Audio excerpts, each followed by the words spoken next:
बहुत धन्यवाद संजय जी।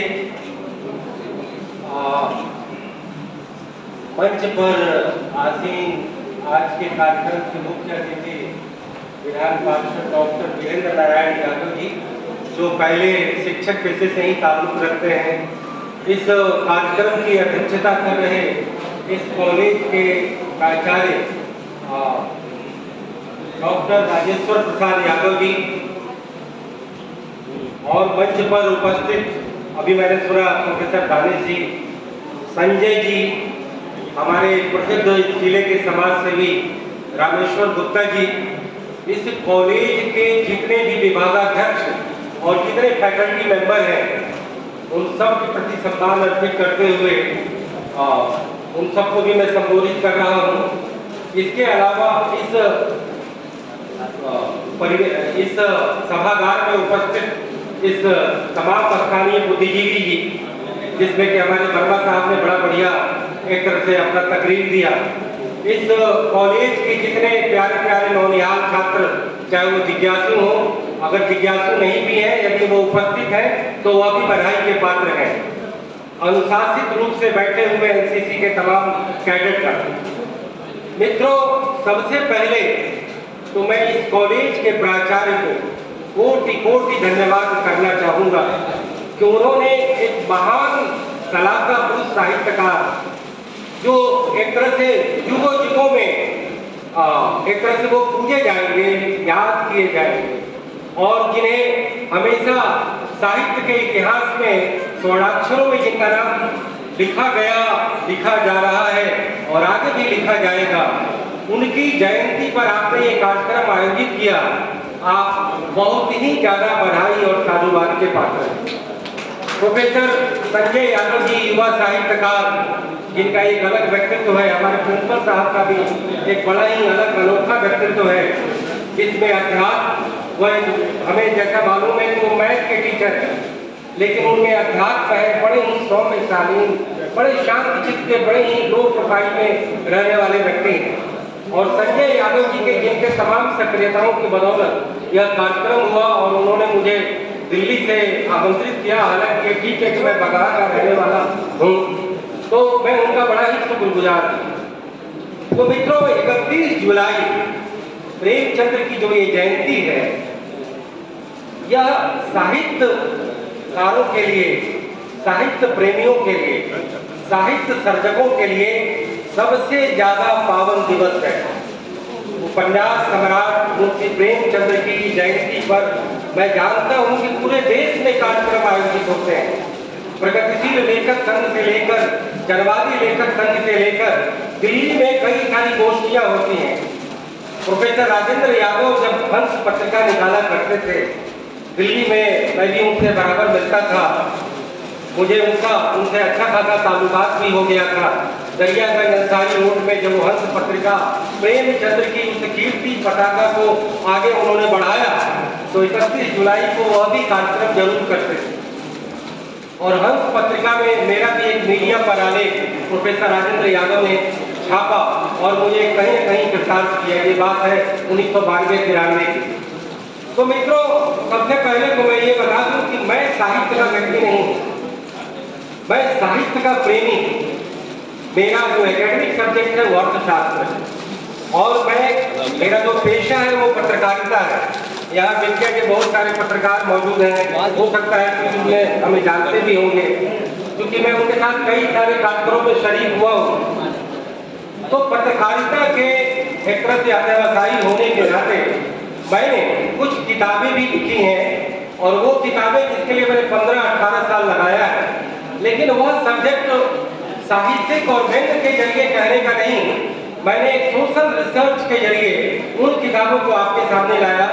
और प्राचार्य महोदय की कृपा से आपकी लाइब्रेरी में भी वो किताबें आई हैं। पहले अंग्रेजी में लिखी गई एक crusade against corruption on the neutral path, वो 2 वॉल्यूम की किताब थी, 500 पेज की। और फिर दूसरी किताब थी a dialogue on system change and initiative to make a new India. और फिर उसकी हिंदी किताबें भ्रष्टाचार के विरुद्ध एक महायुद्ध। भ्रष्टाचार का विश्वकोश, वह 2 खंडों में और व्यवस्था परिवर्तन एक विमर्श, पहल एक नए भारत के रचना की। वह किताब आपकी लाइब्रेरी में मैं छात्रों से निवेदन करूंगा कि जो चाहे वो समाजशास्त्र के हों, अर्थशास्त्र के हों, राजनीति शास्त्र के हों और यहाँ तक कि साहित्य के भी हों, वो उस किताब को पढ़ें। मित्रों, सबसे पहले मैं ये कहना चाहूंगा कि मुंशी प्रेमचंद को लेकर के मैंने करीब 3 या 4 या 5 साल पहले फेसबुक पर एक पोस्ट लिखा, उसे लेकर कुछ टिप्पणियां भी आई, लेकिन मैं ये कहना चाहूंगा कि वो जो पोस्ट था वो ऐसे था कि वैसे हर व्यक्ति चाहे वो बुद्धिजीवी हो, सामान्य व्यक्ति हो, उसके अपने अपने फील्ड में उसका एक रोल मॉडल होता है, और या रोल मॉडल कहे या उसे कोई प्रेरित करने वाला एक व्यक्ति होता है, और वह एक महान शख्सियत होता है। और यह हमेशा से यह एक विमर्श का एक बड़ा बिंदु है कि समाज में सबसे ज्यादा योगदान देने वाला शख्सियत किस फील्ड का व्यक्ति माना जाए।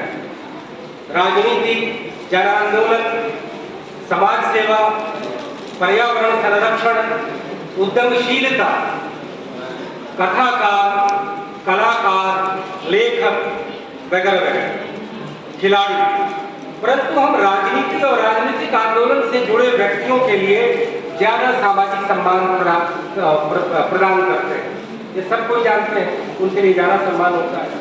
यह एक हकीकत है, यह दुर्भाग्य से स्थापित एक परिपाटी। परंतु मैं बात करूंगा कि राजनीति के आकाश में हमारे भारत के महात्मा बुद्ध के बाद जो सबसे बड़ी शख्सियत हुए महात्मा गांधी, जिनके प्रति मेरा अटूट सम्मान है। तो महात्मा गांधी एक राजनीतिक व्यक्ति होते हुए भी निर्विवाद रूप से एक महान शख्सियत है, क्योंकि वो समाज सेवी भी थे। उनका व्यक्तित्व बहुआयामी था। वो एक आध्यात्मिक भी थे, वो एक स्वावलंबी भी थे, उनका एक अपनी इकोनॉमिक आइडियोलॉजी ट्रस्टीशिप की थी। राजनीति सत्याग्रह, सत्य और अहिंसा पर चली, हमारा चंपारण उसका साक्षी है। तो अलग अलग तरीके से उनके विचार थे, चाहे वो सामाजिक ताना बाना हो, या कोई चीज में बदलाव लाना हो, या जीवन की दृष्टि हो, या समाज के जो सबसे हाशिए पर खड़े हैं उसके प्रति क्या योगदान। निर्विवाद रूप से वो एक महान शख्सियत से, मैं उससे भी सहमत हूँ। परंतु मैं ये कहना चाहूंगा कि उपन्यास सम्राट प्रेमचंद मेरे लिए महात्मा से भी बड़े हो सकता है। मैं ये मानता हूं कि उनसे बड़ा कोई सामाजिक क्रांतिकारी नहीं था। हो सकता है कि मेरी लेखन की पृष्ठभूमि की वजह से उनके प्रति मेरा यह सम्मान ज्यादा हो रहा। परंतु जिस परिवेश, जिस पृष्ठभूमि, जिस परिस्थिति और जिस परिदृश्य में उपन्यास सम्राट प्रेमचंद ने जो काल जयी रचनाओं का जो अनवरत सिलसिला जारी रखा, वह अगले कई शताब्दियों तक भारतीय समाज की जीती जागती तस्वीर का अवलोकन करता रहेगा। उनकी जयंती पर मेरा शत शत नमन। ये मैंने पोस्ट लिखा था, मैं सोचा था कि आज उसकी प्रासंगिकता है और आपके सामने मैं ये बात रखूं। मित्रों, जैसा कि मैंने पहले कहा कि जो टॉपिक संजय जी ने तय किया है कि आज के बदलते जीवन मूल्य और प्रेमचंद का साहित्य, हालांकि मैंने भी इनको एक टॉपिक सजेस्ट किया था, लेकिन उसको उन्होंने फाइन ट्यून किया। आज के जीवन मूल्य को, जिसे लेकर के हमारे पूर्व वक्ताओं ने, प्रोफेसर गानिस ने बड़ी ही बौद्धिकता से लबरेज प्रेमचंद का पूरा विश्लेषण किया। मैं तो हिंदी साहित्य का व्यक्ति नहीं हूँ। हमारे वर्मा जी ने बड़ा ही शानदार प्रेमचंद के प्रतिपाद्य विषय का एक तरह से आख्यान किया। संजय जी ने एक बजाबता डिकोरम लगाया, प्रोटोकॉल लगाया कि उनके कथा और कृतियों के बजाय उनके आज के परिवेश में जोड़ा जाए। मैं कहना चाहूंगा कि मैं कुछ उनकी ज्यादा मैं थोड़ा सा केवल जिक्र कर दूं कि मैंने गोदान पढ़ी है, भारतीय ग्रामीण परिवेश की पूरी जीती जागती तस्वीर। मैंने गबन पढ़ी है कि कैसे मध्य वर्ग का व्यक्ति अपने परिवार और अपनी प्रेमिका या अपनी अर्धांगिनी को खुश करने के लिए वह गैर कानूनी रिश्वत का सहारा लेता है, जो मेरा भी सब्जेक्ट रहा, भ्रष्टाचार। तो मैंने गबन पढ़ी है। मैंने निर्मला उपन्यास भी पढ़ी, जिसका जिक्र वर्मा जी ने किया कि कैसे बेमेल शादी होती है। मैंने नमक का दारोगा, जिसका मैंने अपने किताब में भी जिक्र किया है कि वेतन तो पूर्णमासी का चांद है और जो रिश्वत से जो कमाई होती है वो बहता हुआ नाला है। ये मैंने अपने किताब में कोट किया है। और फिर पंच परमेश्वर, जो आज भी गाँव में तमाम विवाद होते हैं, हमारे चंपारण में ज़्यादा विवाद है, क्योंकि हमारे जितने हर परिवार में जो छोटे अर्ली एज में जो भाई होते हैं वो राम लक्ष्मण की तरह उनमें प्रेम होता है, लेकिन जब संपत्ति का मामला आता है तो एक समय के बाद वो राम लक्ष्मण का रिश्ता राम और रावण में बदल जाता है। और सबसे ज्यादा जमीन का विवाद हमारे चंपारण के न्यायालयों में दिखाई पड़ता है। तो मैं ये कह रहा था कि जो प्रेमचंद्र की जो रचनाएं जो मुझे प्रभावित किया, जैसे कि शतरंज का खिलाड़ी, उस पर तो फिल्म भी बनी, मैंने वो अभी देखा। बड़े घर के बेटे जिसका संजय जी ने जिक्र किया, एक मध्यवर्गीय परिवार की पूरी एक तरह से चलचित्र है। और फिर उसमें पंच परमेश्वर का तो मैंने बता ही दिया। और इस तरीके की जो उनकी जो कहानियां हैं जो कि धीरे धीरे हमें भी एक तरह से प्रभावित करती है, लेकिन नैतिकता और मूल्य जिसकी बात हो रही है, वैल्यू सिस्टम जिसको लेकर के प्रोफेसर डाविस ने बड़ा ही अच्छे तरीके से एकेडमिक तरीके से एक्सप्लेन किया। देखिए जो मूल्य है, जीवन मूल्य, जिसको संस्कार का नाम उन्होंने बताया, जीवन मूल्य बड़ा ही युग सापेक्ष और समय सापेक्ष। जैसे कि अभी कहा गया ना कि 1 लाख रुपया महीना कमा रहा है तो माँ बाप के लिए ज्यादा अच्छा है।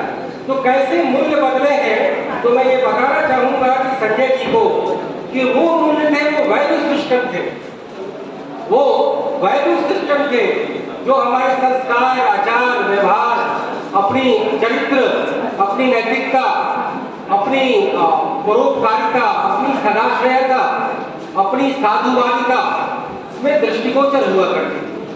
लेकिन आज जो मूल्य है वो इकोनॉमिक्स का मूल्य है, यानी कि मूल्य का मतलब प्राइस। जैसे हम कहते हैं कि कृपया थोड़ा सा शोर बोलना करें।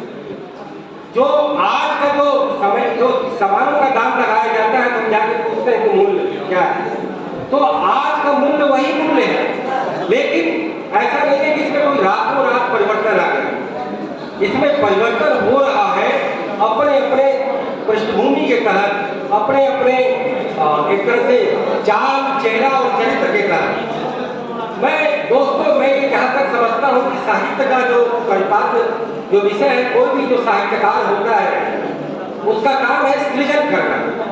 जैसे कि एक किसान खेती करता है, वो सृजन करता है, फैक्ट्री में मजदूर वो उत्पादन करता है, प्रोफेसर जो पढ़ाता है वो उत्पादन करता है। तो कहीं ना कहीं साहित्यकार या कोई लेखक जब वो लिखता है तो कहीं ना कहीं वह भी एक सृजन करता होता है। लेकिन साहित्यकार के साथ साथ, सृजन के साथ साथ दूसरी जो सबसे परम चीज होती है संवेदना। संवेदना, सृजन के साथ संवेदना। और जो तीसरी जो सबसे बड़ी चीज होती है वह है समदृष्टि, यानी कि सबको एक बराबर देखना, कोई विचारधारा का अलग से चश्मा नहीं लगाना, किसी तरीके का आईना नहीं ओढ़ लेना कि हम जो है पॉलिटिकल आइडियोलॉजी के तहत आप हर चीजों की व्याख्या करें। जैसे कि मैं बता दूं कि मैं पत्रकारिता से हूं, मैं ये कहना चाहूंगा कि साहित्यकार लोग ही पहले पत्रकार होते हैं। एक लंबा सिलसिला चला, मैं जिक्र करना चाहूंगा मुंशी प्रेमचंद का। आप लोग कहते हैं कि बड़े विलक्षण साहित्यकार थे, सरल उर्दू मुहावरे वाले शब्दों का प्रयोग करते थे, पूरी आंचलिकता दिखती थी। लेकिन जहां तक मैंने पढ़ा है कि वो जब नए जमाना बड़ी प्रतिष्ठित उर्दू की पत्रिका थी कानपुर में, तो उसमें उन्होंने पत्रकारिता की और मुझे मालूम हुआ कि उनको बरसों लगा लिख करके, प्रैक्टिस करके अच्छा लेखक बनने में। कोई गॉड गिफ्टेड होता है, प्रतिभा होती है, लेकिन यह मत मान के चलिए कि आप अगर मेहनत नहीं करेंगे, कोई आप बार बार उसकी प्रैक्टिस नहीं करेंगे, पूरी तपस्या नहीं करेंगे, पूरा अपना एप्लीकेशन नहीं देंगे, तो आप उसके बचे हुए और सिद्धांत खिलाड़ी नहीं बन सकते। और लेखन ऐसी चीज होती है कि जिसमें 10, 20, 30, 40, 50 साल, इवन कि जितने आप पूरे होते हैं उतने ही आप परिपक्व होते हैं, उतने ही लेखनी में प्रखरता आती है। तो प्रेमचंद्र ने उस नए जमाना जो पत्रिका में काम करते थे, तो उसमें उन्होंने बहुत मेहनत की। उनके संपादक उनसे बार बार रीराइट करवाया करते थे। तो मैं ये दोस्तों कह रहा था कि साहित्य के साथ साथ जो पत्रकारिता है वह साहित्यकारों के चंगुल से हट करके पत्रकारिता कहीं न कहीं राजनीति के जो समानांत जो अलग अलग एक्टिविस्ट लोग थे उनके पास आए। साथ साथ नए जमाने में जिस तरीके से पत्रकारिता का स्पेशलाइजेशन हुआ कि बिजनेस का अलग, राजनीति का अलग, खेल का अलग, फिल्म का अलग, कल्चर का अलग, तो पत्रकारिता और साहित्य की जो दोनों के बीच में दोनों में क्षरण हुआ। पत्रकारिता तो अब पूरी तौर पे आइडियोलॉजिकल खेमे में बट गई है, उसी तरीके से साहित्य भी अब खेमे में बट गया। ये घोर दुर्भाग्य है जब हम कहते हैं कि प्रेमचंद्र का साहित्य आदर्शवादी है, प्रेमचंद्र का साहित्य यथार्थवादी है, तो आदर्शवादी और यथार्थवादी के लिए कभी कोई खेमा नहीं होता। न कोई उसमें मार्क्सवाद होता है, न कोई साम्यवाद होता है, न कोई पूंजीवाद होता है, न कोई उसमें दक्षिण पंथ होता है, न कोई वाम पंथ होता है। वह जैसा प्रदर्श दिखाई देता है उसे अपने वो कर्म की लेकिन उसे उधेड़ देता है। उसके मन के अंदर किसी तरीके का पूर्वाग्रह, दुराग्रह और किसी भी तरीके का विग्रह नहीं होता। वह चीजों को बिल्कुल साफ साफ दिखाता है।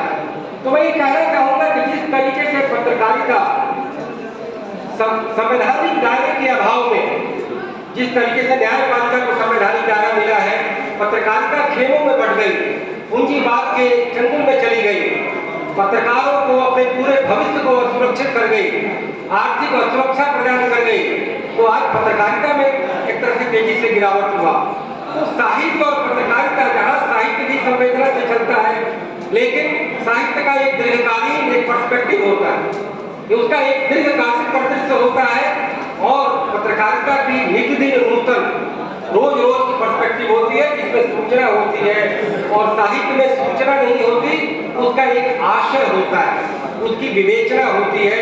चाहे समाज के किसी भी जगह, चाहे वो कितने मजलूम हो, गरीब हो, चाहे जिन पर भी अन्याय हो रहा हो, चाहे वो नारी का सवाल हो, चाहे वो दलितों का सवाल हो, चाहे वो शोषितों, पीड़ितों, वंचितों, खेतिहर, देहातियों, अज्ञानियों, अशिक्षितों, अनजानों, मूर्ख, इन सब लोगों के सवाल को उठाने का काम एक तरफ साहित्य करती है अपने तरीके से, और दूसरी तरफ पत्रकारिता भी करती है अपने तरीके से। लेकिन हमें इस बात का ध्यान रखना होगा कि साहित्य और पत्रकारिता या कलाकार ये समाज के आले दर्जे के व्यक्ति हैं, जिनके लिए मूल्य और पैसा और उनकी कीमत और प्रोफेशनलिज्म, जिसका जिक्र भी विगत के वक्ता नहीं किया, वो मायने नहीं रखता। उनके लिए सम्मान ज्यादा बड़ी चीज है, और उसे अगर किसी भी तरीके का उसमें अवमूल्यन हो रहा है तो हमें उस चीज को एक तरह से रुकना पड़ेगा। आज सब लोग साहित्यकार, साहित्य की संगोष्ठियों में मैं जाता हूँ तो मुझे कहा जाता है कि आजकल वैसा साहित्य क्यों नहीं हो जो पहले रचा गया। तो मैं ये कहना चाहूंगा कि देश, काल और परिस्थिति, इन तीनों के मुताबिक सारी चीजें बदलती हैं। चाहे वो राजनीति भी बदलती है, समाज भी बदलता है, पेशा भी बदलता है, शिक्षा भी बदलती है, हर चीजें बदलती हैं। ये बात बिल्कुल हमें इस बात को वैज्ञानिक तरीके से अपने चिंतन में समाहित करना होगा। लेकिन हमें यह भी देखना होगा कि हमारे शास्त्रों में कई सारी चीजें और भी लिखी गई, जैसे कि मनसा, वाचा और कर्मणा, वह भी एक तरह से अपने मन में, वो अपनी बात एक तरह से अपने मन बात में रखती है।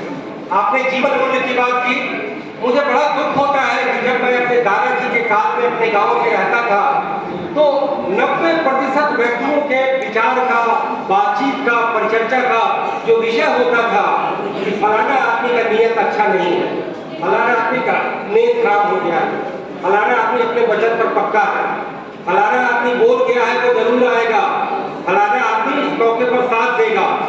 लेकिन आज मैं जब गांव में जाता हूँ और तमाम नई पीढ़ी के व्यक्तियों से जब मिलता हूँ तो मुझे लगता है कि 90% लोग झूठ बोलते हैं, 90% लोग अवसरवादी हो चुके हैं, 90% लोग की किसी भी बात पर आप भरोसा नहीं कर सकते।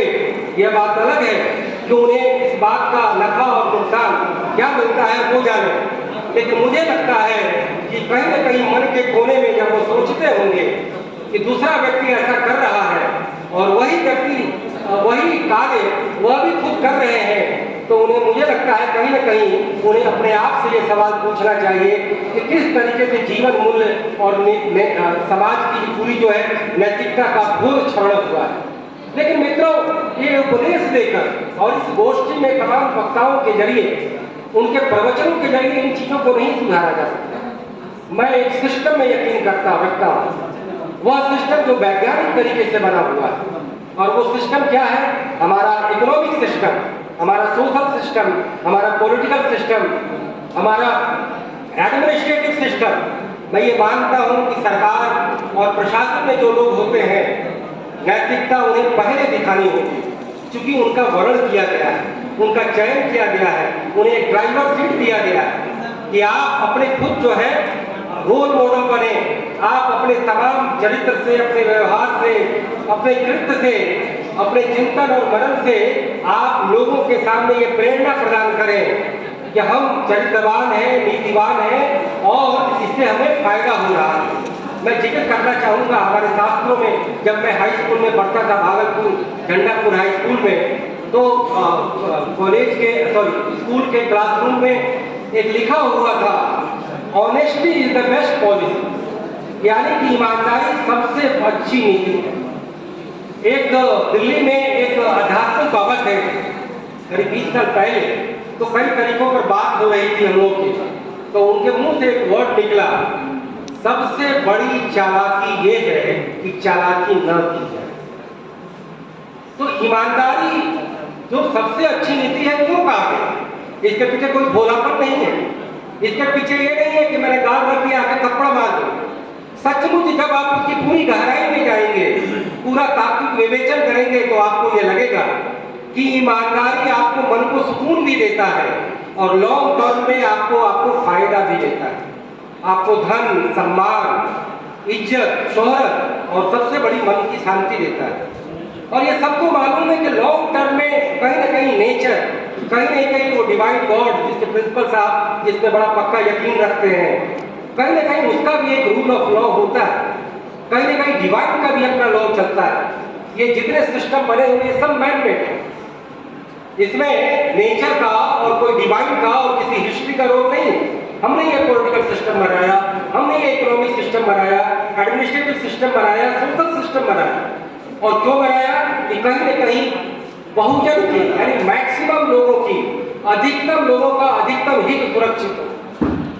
तो कहीं न कहीं प्रेमचंद्र ने उसी समाज की पूरी विराट तस्वीर को, विराट संवेदनशीलता को और भारतीय बिल्कुल एक तरह से जनमानस को और भारतीय समाज के पूरी माटी की महत्व अपने लेखनी के जरिए, अपने तमाम कृतियों के जरिए उकेर दिया। केवल 56 या 57 साल में एक तरह से अंतिम महाप्रयाण करने वाले प्रेमचंद्र ने कितनी बड़ी रचनाओं का सिलसिला और उसकी नींव तैयार कर दी, जो वर्षों तक कितने युवा साहित्यकारों को प्रेरित करती रही, उन्हें कहीं न कहीं उत्साहित करती रही। मुझे एक याद आता है कि सचिन तेंदुलकर, जिसका नाम आप सब जानते हैं, अभी संजय जी दिखा रहे थे कि आप खिलाड़ी, आप सबसे रोल मॉडल हैं, तो सचिन तेंदुलकर को के बारे में पाकिस्तान के कप्तान इमरान खान को कहा गया कि आप उनके बारे में कहें, तो उन्होंने कहा कि he is not a match winner, वो मैच विनर तो नहीं है, लेकिन सचिन तेंदुलकर की शख्सियत ऐसी है जो अपने पीढ़ी के तमाम लोगों को प्रेरित किया और अक्रॉस ऑल ओवर मतलब कि वर्ल्ड, मतलब कि इंडिया के बाहर भी तमाम युवा खिलाड़ियों को प्रेरित किया। तो वैसे ही प्रेमचंद्र 19वीं शताब्दी में आते हैं और आजादी के करीब 2 दशक पहले गुजर जाते हैं, 1 दशक पहले गुजर जाते हैं, लेकिन जुगों जुगों तक हमारे नव सृजनकर्ताओं को प्रेरित करने का काम करते हैं और आज भी भारतीय ग्रामीण जीवन के पूरे अर्थ को सामने दिखाते हैं। दुर्भाग्य से भारतीय ग्रामीण जनजीवन का वह पूरा चाल, चेहरा और चरित्र बदल गया है। बड़ी मुझे दुख होता है। मुझे आज भी गांव के अगर भोले लोग हों तो उनके लिए मैं हजारों रुपए खर्च करने को तैयार हूँ, और अगर चालाक व्यक्ति हो तो मैं उसे 5 रुपया भी अतिरिक्त देना पसंद नहीं करूँगा। तो आज भी मुझे कहीं न कहीं इस बात की ख्वाहिश रहती है तो वही प्रेमचंद्र के समय का जो ग्रामीण समाज है, जो देहाती दुनिया है, वो आज भी हमारे सामने साक्षात्कार होता। मैं ये नहीं कहता हूँ कि बिल्कुल हम जो मझौरा का जो बाबर जो चंपारण को कहा जाता था वह उसकी छाप इस पर बने। सब लोग होशियार हो, चरित्रवान हो, प्रोफेशनल हो, मेहनती हो, सब लोग धन कमाए, सब लोग सम्मान कमाए, लेकिन तनिक क्षणिक लालसा में, क्षणिक फायदे में और थोड़ा सा फिसल जाकर अपने पूरे चरित्र को बदल दिया जाए, पूरे जीवन मूल्य को तार-तार कर दिया जाए। और यह एक यूनिवर्सल फिनोमेना है, यह केवल चंपारण का फिनोमेना नहीं है।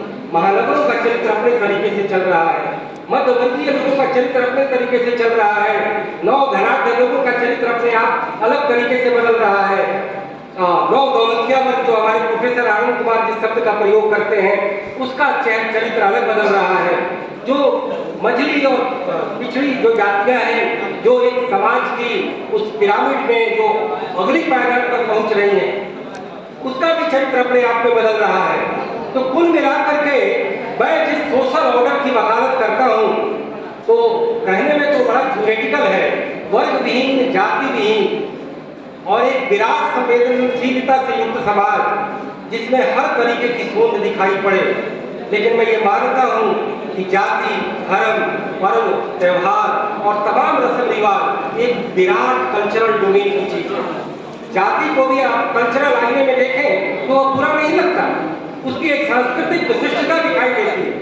लेकिन वह जाति जब राजनीति के डोमेन में आ जाती है तो वह लोकतांत्रिक राजनीति के लिए बेहद खतरनाक होती है। इस बात को कोई राजनीति शास्त्री गहराई से अगर चिंतन करेगा तो इस बात को बताएगा, क्योंकि पहचान की राजनीति जिसमें केवल जाति नहीं है, धर्म भी, उसमें भाषा भी, उसमें क्या बोलते हैं प्रांतवाद भी, उसमें तमाम तरीके की जो इडियम्स हैं जिसको कि आइडेंटिटी पॉलिटिक्स बहुत कहा जाता है अंग्रेजी में, वो लोकतांत्रिक राजनीति को और गुड गवर्नेंस की राजनीति को, जिसके चैप्टर हमारे बिहार के मौजूदा मुख्यमंत्री नीतीश कुमार भी हैं, उसको बहुत ही ज्यादा नुकसान करती है। कॉम्पिटिटिव राजनीति को इनकॉम्पिटेंट बनाती है और कुल मिलाकर के जो योग्यतम की उत्तरजीविता जो डार्विन ने अपने तरीके से व्याख्यायित जरूर की, उसका एक साइंटिफिक डायमेंशन है, एक साइंटिफिक उसका फेनोमेनन है। लेकिन जो साहित्यकार का जो फेनोमेनन है उसमें वह संवेदनशीलता समाज के जितने कमजोर वर्ग हैं उनके प्रति जाती है और वही सरकार का, समाज का, सिस्टम का कर्तव्य है कि कमजोरों की पूरी सुरक्षा हो, उन्हें पूरा प्रोटेक्शन दिया जाए और उन्हें हर तरीके से नर्चर करने का पूरा वातावरण दिखाया जाए। लेकिन यह भी है, शक्ति का विज्ञान है राजनीति और शक्ति प्रिवेल करता। ये बात सही है, माइट इज राइट जो कहा गया है वह प्रैक्टिकली प्रैग्मेटिक तरीके से अभी भी वो व्याख्यात होती है, लेकिन आदर्श यथार्थ जिसके पुरोधा प्रेमचंद्र की याद में हम सब इकट्ठे हुए हैं, हम तमाम लोगों पर जो है विवेचना कर रहे हैं, काश वह अगर व्यवहार में भी आ जाए तो पूरे समाज का ही नहीं पूरी दुनिया का और पूरे वसुधा का पूरा ये चरित्र बदल जाए। तो दोस्तों मैं ये कहना चाहूंगा कि देश को एक नए जीवन मूल्य, एक नए समाज, एक नया ऑर्डर, एक नया सिस्टम जिसमें कि अनवरत सुधारों की गुंजाइश हो, अनवरत गलतियों को करेक्ट करने की गुंजाइश हो और किसी भी तरीके की जो अनाचार, दुराचार, कदाचार, व्यभिचार, जितने तिरस्कार, बलात्कार, भ्रष्टाचार, जितने चार हैं उसकी कोई गुंजाइश न हो और हमेशा truth must be always prevail, सत्य हमेशा प्रिवेल करे, अच्छाई हमेशा प्रिवेल करे, योग्यता हमेशा प्रिवेल करे और जो अयोग्य हैं उनको योग्य बनाने का पूरा रोड मैप हमारे सामने हो, तभी ये समाज एक समता मूलक समाज बनेगा, एक आदर्श मूलक समाज बनेगा और कुल मिलाकर के उसमें जो न्याय के साथ जो विकास की परिकल्पना हमारी पॉलिटिकल डोमेन में की जाती है वही एक तरह से जमीन पर चरितार्थ होगा। तो बहरहाल मैं इसी नोट के साथ अपनी बात को कंक्लूड करता हूँ।